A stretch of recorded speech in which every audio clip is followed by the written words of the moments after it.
Okay, just want to knock out a quick video right here. I was looking at the date of today. It's January 7th. And you know what that means? I can't believe it's been 17 years since Triple H, came back at Madison Square Garden in 2002. Yeah, 2019 to 2002. 19 minus 2 is 17. So yeah, 17 fucking years since the Triple H return. I mean, God, that just shows you that time flies, because it doesn't feel like that long ago when they were having all those promotional videos about how Triple H is returning with the "It's a Beautiful Day," the U2 song. Triple H lifting weights, training like a hermit. Getting ready for his big return. And yeah, I cannot believe that it's almost 20 years ago. It feels like yesterday. I mean, Jesus. I mean, time just flies. But yeah. So that kind of reminded me of some of the great returns in WWE history. So I just have a little quick video here. This is going to be the top 10, my top 10 returns or comebacks in WWE history. Combination of two different things: the actual return blended in with the actual, work that they did during the immediate return. Okay, so number 10 is actually going to be The Rock. Now, The Rock had like a million returns. There's like so many different times when The Rock returned to the WWE. The one I'm going to pick here is the one from 2002. Because I think for a lot of wrestling fans that were kind of discouraged by the Austin walkout, The Rock coming back kind of gave the fans a shot of life. If you remember, Austin had walked out in June of 2002, and they were building up to something all night, and they kind of led you to believe that Austin was actually going to come back, but it wasn't. It was actually The Rock. The Rock wasn't supposed to return, but he did Vince a favor and WWE a favor and showed up, and just to give the pay-per-view King of the Ring 2002 some energy. And that's what he did. And he took a shot at Austin about, Austin could take his ball and go home. But for this, The Rock is home. To me, that was the Rock return that really got me motivated, really got me pumped. I remember immediately after Raw, I started lifting weights before school the next day. So I just remember that being a good return. On top of that, the work that The Rock did in the summer of 2002, I thought it was some of his best work. He became undisputed champion. His promos, you could tell his experience as an actor was helping him with his promos and his delivery. He got in even better shape. He had that great match with Brock Lesnar. I mean, the Brock and Rock stuff on the mic, it was pretty generic. It was kind of like ABCDs of wrestling as far as, really nothing creative. But the training packages, SummerSlam 2002, that was the selling point behind that. That was great stuff. But yeah, I'll just give it up to The Rock, the summer of 2002 comeback. That'd be number 10. Number 9. I'm going to go with my man Eddie Guerrero at number 9. Also, yeah, one thing you notice about this is 2002 dominated. Obviously, 2002 was a big year of returns with, the closing of WCW, ECW going bankrupt. That opened the door up for a lot of big name returns. So you have Eddie Guerrero at number 9. If you remember, Eddie Guerrero got fired at the end of 2001 after a DUI. And had to go to rehab. And then the WWE took notice of how great Eddie Guerrero was looking. He got in great shape, spending a lot of time in the gym, devoted himself to training, religion, wrestling. He was in Ring of Honor, independent wrestling, just really getting better. He just looked great. He got really toned. And then the first night of the brand extension, April 1st, 2002, he attacked Rob Van Dam, hit him with the frog splash. And it was just one of those things where, the battle of the frog splashes, you knew why Eddie was attacking Rob Van Dam, because of the frog splash. So that was the Eddie return. But, down the road, it was just a story of redemption. Eddie even said in a video package that he let his race down, he let his family down, he let everybody down by, some of the choices that he made as far as drugs and alcohol. But eventually this return led him to becoming the WWE champion and defeating the one and only Brock Lesnar. So yeah, that was a great return for Eddie. You could argue that should even be higher, but I'm going to go with that at number 9. Number 8, I'm going to go with John Cena. Just for the moment, I didn't see the Royal Rumble 2008 live at the time. I was away at school, and it was very difficult to watch the pay-per-views unless you had really good friends that could be willing to spend the money. So I didn't see the Royal Rumble 2008 live, but when I heard Cena won it, I was shocked. I was like, what the fuck? Everyone said Cena wasn't coming back until June. They said he wasn't coming back until June of 2008. So he had, Mr. Kennedy actually injured him and he tore his pectoral muscle. And that was the foregone conclusion. I mean, that was what everyone was saying. He wasn't coming back until June. So that was like stuck or engraved in everyone's mind. So when Cena came back for the Rumble, won it, and he be going to WrestleMania, it was just shocking to actually hear about it. But on top of that, it happened at Madison Square Garden against Triple H. I mean, if you were there live, you had to be like, what the fuck? And so, yeah, I'm going to go with that Cena return at number 8. So that just shows you how mind-blowing it was. You know, I didn't even get to see it live, but it was still that shocking that I still put it on the list. Number 7, I'm going to go with Rey Mysterio. This is more of like a debut in terms of WWE parameters. But I'm putting it at number 7 because it was Rey Mysterio's kind of return to pro wrestling. And, you know, I wasn't a WCW fan. I wasn't, you know, that educated of a pro wrestling fan in 2001. So when Mysterio came in 2002, I was shocked. I was shocked at how good he was. I was shocked at how innovative and creative he was. You know, he just blended in so nicely. He made the year better. You know, I would have never, when I first saw Mysterio in Pro Wrestling Illustrated, when I saw what he looked like without the mask, I would have never thought in a million years that this guy was going to come in and make the company better with as much talent as they already had. And, you know, him and Edge just made for a great tag team. He was part of the SmackDown Super Six. So Rey Mysterio deserves a lot of credit. I think his return in 2002, some of the best work of his career. So that's Mysterio at number 7. At number 6, I'm going to go with the immortal Hulk Hogan at number 6. You know, I kind of thought Hogan's return in 2002 got off to a rocky start. You know, some of the promos he cut, you know, there's a lot of boring chants. The debut with the NWO at No Way Out 2002, I think it was underwhelming to say the least. I don't really think him and The Rock got it going until WrestleMania. I mean, until you get to WrestleMania 18, I thought there was absolutely no buzz for Hogan at all. But for some reason, when you get to Toronto, WrestleMania 18 against The Rock, Hogan was treated like a god. And he just kept on feeding off of the energy. And then Montreal, they treated him like an even bigger god when he won the WWE Championship. And, you know, it was a great return for Hogan. This was kind of like an example of WWE going on a nostalgia trip. And Hogan just really kind of, you know, him and Vince, they kind of just, you know, played with it for as long as they could. You know, you could argue that it was a bad decision to, you know, give Hogan the belt and have the push go on for as long as it did. But when I look back on some of the work that Hogan did, I mean, it was really quite remarkable when you consider his age. And, you know, he was almost 50 years old at the time. And, you know, for him just to get, you know, the amount of quality matches that you got out of him, it was just a nice icing on the cake and a nice reward for all of what Hogan did when he was in the heyday. And, you know, he had all that negativity with Vince and the steroids and the trial. So it was just kind of a nice way to kind of mend fences. So I thought the Hogan comeback was great at number 6, even though it does get overshadowed by a lot of the great returns of 2002. Number 5, I'm going to go with Triple H. So yeah, like I said, guys, we go back 17 years ago, January 7th, 2002. They thought Triple H was going to return at Vengeance in December. That's why they put him on the poster. But, you know, Triple H tore his quad in a match with Jericho, a tag match, May 2001. And you know, it took him a long time to recover from it, man. It was a pretty devastating injury. And, you know, I think the thing about this return, I think why, you know, people got so overhyped about it. I just think you have to remember back then when you have Raw and SmackDown, you have 2 shows being taped a week with the same roster.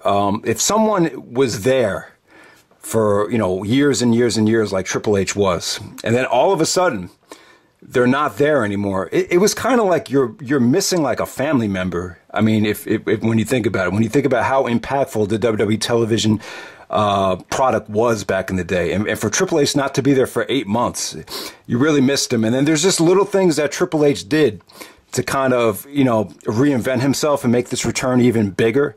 I think the Tough Enough speech kind of proved to everyone about how passionate he was about the business.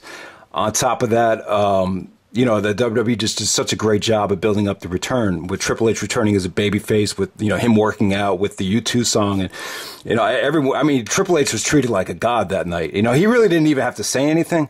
All he did was just come out and say, I'm the guy that officially enters the Royal Rumble. And all of a sudden, you know, people were just treating him like he was frigging, you know, on top of the world. And then Angle comes out, gets a lot of heat. You had that great confrontation with him and Kurt Angle on Triple H's return. So the return was overwhelming for Triple H. You know, the ratings were up. You know, like he said in his workout book, it gave the company a shot of adrenaline, a shot of life. And so it really did. But the thing that I think what kind of stalled this return was when you look back at the promos. You know, Triple H he just didn't feel comfortable with him being a baby face or a face.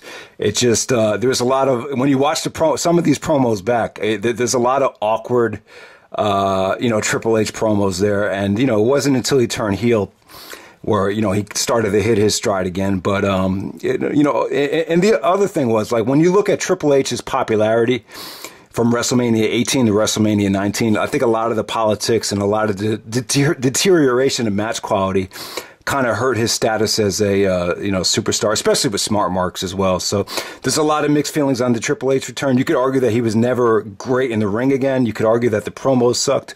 But what you can't deny is the immediate impact that it had going into the Rumble and WrestleMania 18 of 2002. Number 4, I'm going to go with the return of Stone Cold Steve Austin in 2000.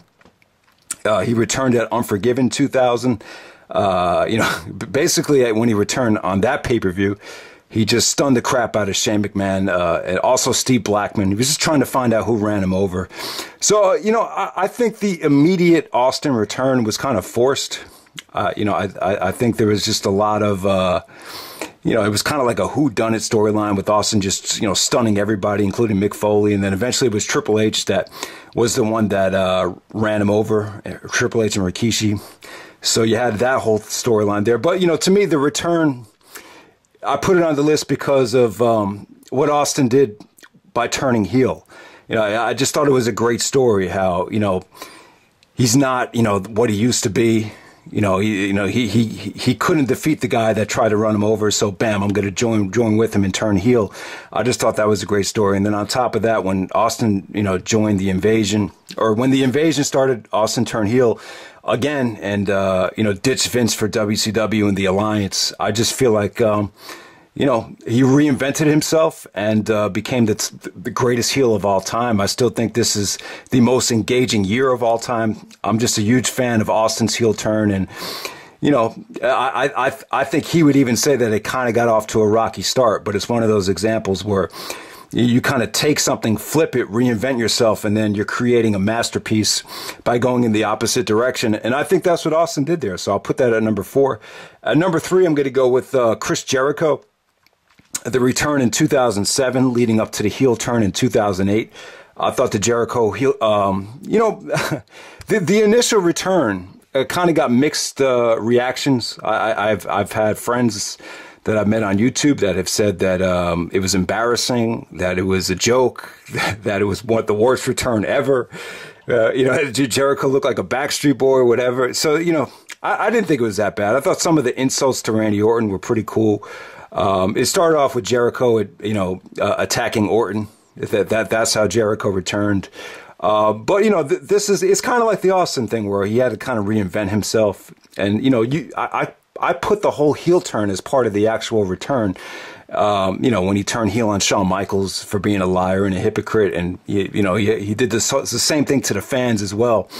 You know, calling them out for being liars, hypocrites, and he flipped the whole save us thing into save me. I thought that was genius. And, you know, Jericho really turned things around. You know, after a rocky start, I mean, Jericho wasn't able to get a WrestleMania match. You know, he had to settle for being Intercontinental Champion, had to settle for a Money in the Bank ladder match. You would think with the hype behind Jericho's return, it should lead to a big world title match or even a match, and that didn't even happen. So I think Jericho knew he had to reinvent himself, and it took him a while, but eventually he figured it out. And, you know, I think a lot of you guys would agree that Jericho did some of the best work of his career in 2008 with Shawn Michaels, and later on down the line going into 2009 as well. He really hit his stride as a heel. So I would say Jericho. I'm going to put that at number 3. At number 2, I'm going to go with Chris Benoit, the return in 2002 from neck surgery. So Benoit suffered a broken neck. He sold the injury at King of the Ring 2001.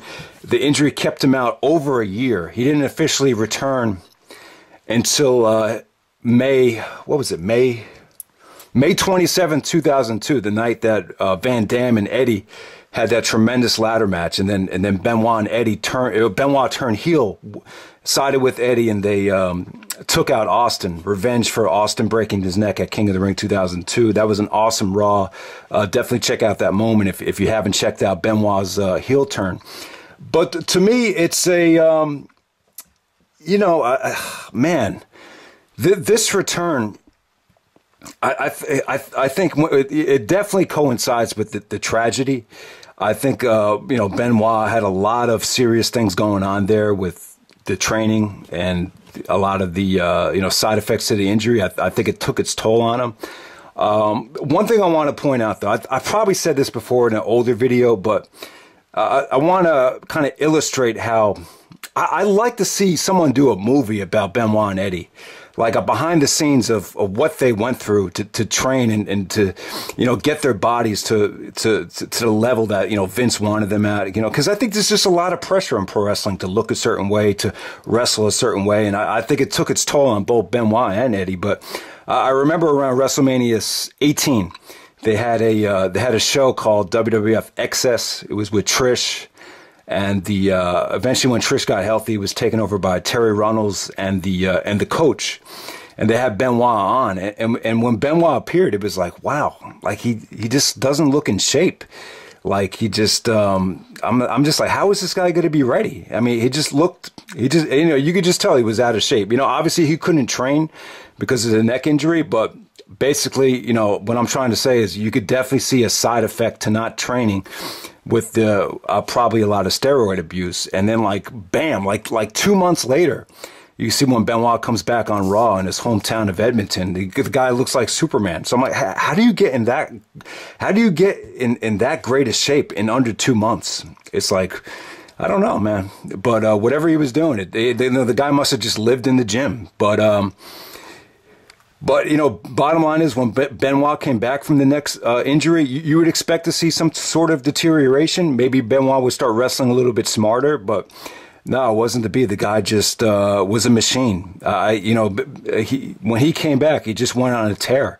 And the ring quality was so good. The work rate was so monumental and mind blowing.